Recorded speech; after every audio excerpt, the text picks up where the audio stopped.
नमस्कार मित्रों। आज हम फिर हाजिर हैं क्राइम की एक नई रिपोर्ट पर।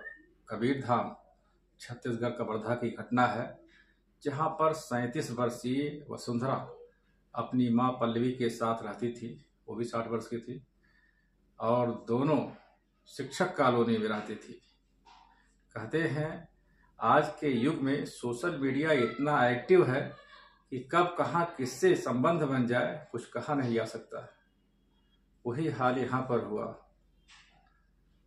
तो जो अश्विनी पांडे हैं वही 100 किलोमीटर दूर पे रहते हैं रायपुर में। उससे सोशल मीडिया से वसुंधरा का चैटिंग शुरू हुआ। चैटिंग कुछ इस कदर हुआ कि आगे चल के वो रिश्तों में बदलने की चांस बढ़ गए। वसुंधरा ने उनको बुलाया, अश्विनी को, अपने घर पे, और फिर आना जाना उनका शुरू हुआ, प्रेम बढ़ा।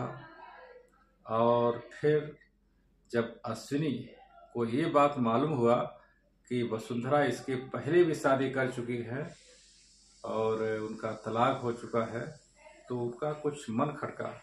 फिर और थोड़ा जांच किया, आना जाना चालू था, तो फिर मालूम पड़ा कि ये एक नहीं, दो नहीं, तीन नहीं, ये चौथी शादी है।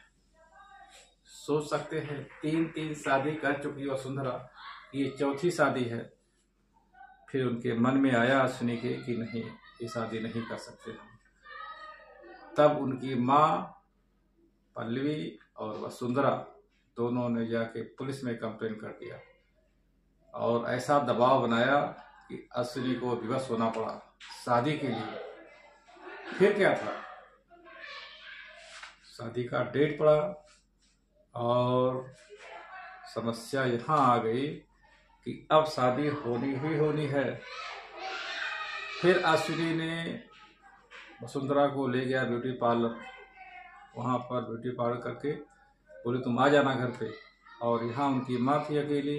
घर पे आए और उन्हें गला दबा के मार डाले और गला दबा के मारे। उसके बाद थोड़ी देर के बाद जब वसुंधरा आई तो उनका भी गला दबा दिए और इस तरीके से दोनों गला दबा के मार डाले और ताला बाहर से बंद करके चले गए। बाद में जब 3-4 दिन के बाद लाश से बदबू आई तो पड़ोसियों ने जाके कंप्लेन किया और जब कंप्लेन किया ताला तोड़ा गया और लाश मिली। सोच सकते हैं, ये सब बातें उन्होंने खुद कबूल की है अश्विनी पांडे ने। अश्विनी पांडे पकड़े कैसे गए इसका भी हम आपको बता दे रहे हैं। जो मोबाइल का CDR होता है, हम आप सोचते हैं हम बात कर रहे हैं, ये कर रहे हैं, सब कुछ रिकॉर्डिंग होता है।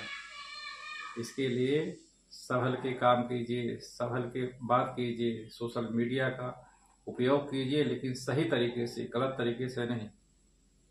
उनके जो CDR मोबाइल था, वो चैटिंग करते थे, उसी चैटिंग से उनको पकड़ा गया अश्विनी पांडे को और फिर लग गया केस, चले गए जेल के अंदर।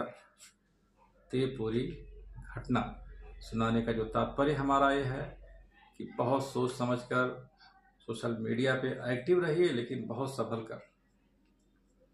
हमारा प्रयास रहता है लोगों को जागरूक करना, सजग करना। हमारे साथ जुड़ने के लिए बहुत बहुत धन्यवाद। Thank you so much.